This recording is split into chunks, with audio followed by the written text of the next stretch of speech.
Let's talk about the VWAP. When this is just an average price for a stock and it's based on the amount of shares traded during a trading session. So we calculate it using all trades throughout the day, including both buys and sells, rather than just the closing prices like other indicators, like the simple moving average. So we can use it to identify trends in the order flow and measure market sentiment towards certain stocks or sectors. So we should know how to calculate it, even though the indicator is going to do it for us. We determine the time period that we're using, a day, hour, 30 minutes, 5 minutes, whatever it is. We collect the trading data for that time period, including the high, low, close, and the volume for each trade. We multiply each trade's price by its trading volume. That way we get a trade value. We add up all the values in the time period. We add up the volumes of all trades, divide the total value of all trades by the total volume of all trades. It's complicated.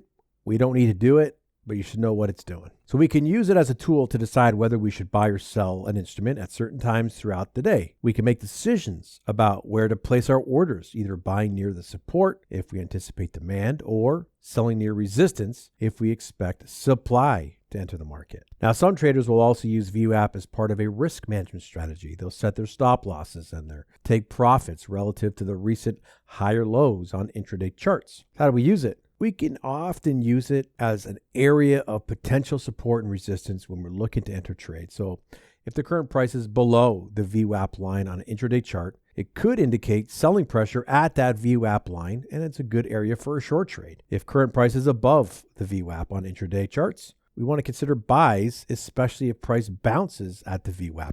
But we have to be aware of extended prices above and below the VWAP because mean reversion can sit in. And as an advanced level trader, I just keep in mind that if the current price is above the VWAP, there could be more upside potential than downside when entering a trade. If it's below the indicator, then downside is probably likely. So let's talk about the anchored VWAP.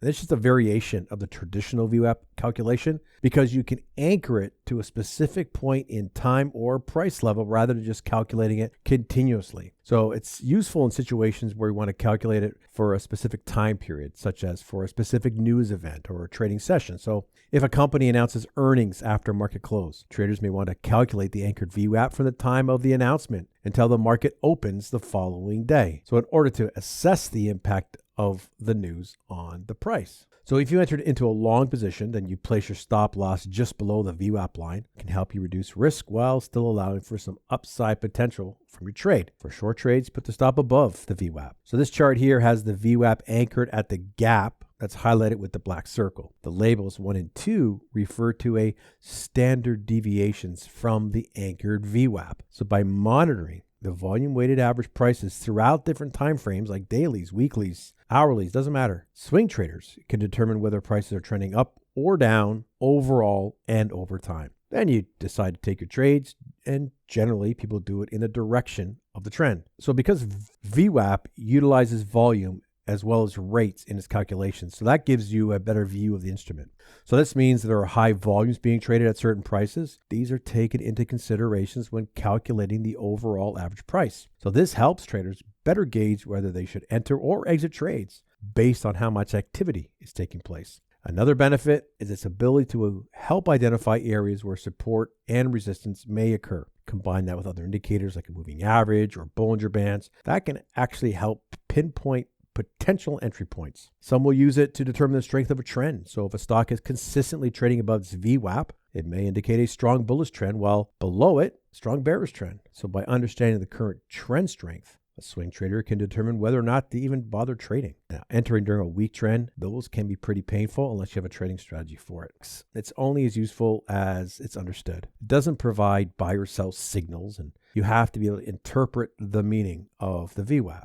And it may not always accurately reflect market conditions, right? Because it is using past data. Because we're using past data, sudden changes in market conditions may go unnoticed at first. It's just a tool. And you don't rely on it for any trading decisions. Always have supporting information. So in the end, using it can be a great way to improve your chances of success. It can, like any other indicator, but you have to know how to use it. You have to know the advantages, the disadvantages. So that's all essential for successful trading with it. If you understand how to use it in the context of your overall plan, you may find using it to be pretty invaluable for your strategy. And if you want to stop guessing and start trading with some confidence, we have a free indicator blueprint here, so you can learn the truth about indicators from moving averages to stochastics and MACD. A lot of people charge $97 for something like this, but today it's totally free for you. The link is below in the description or off here to the left. Thanks for watching.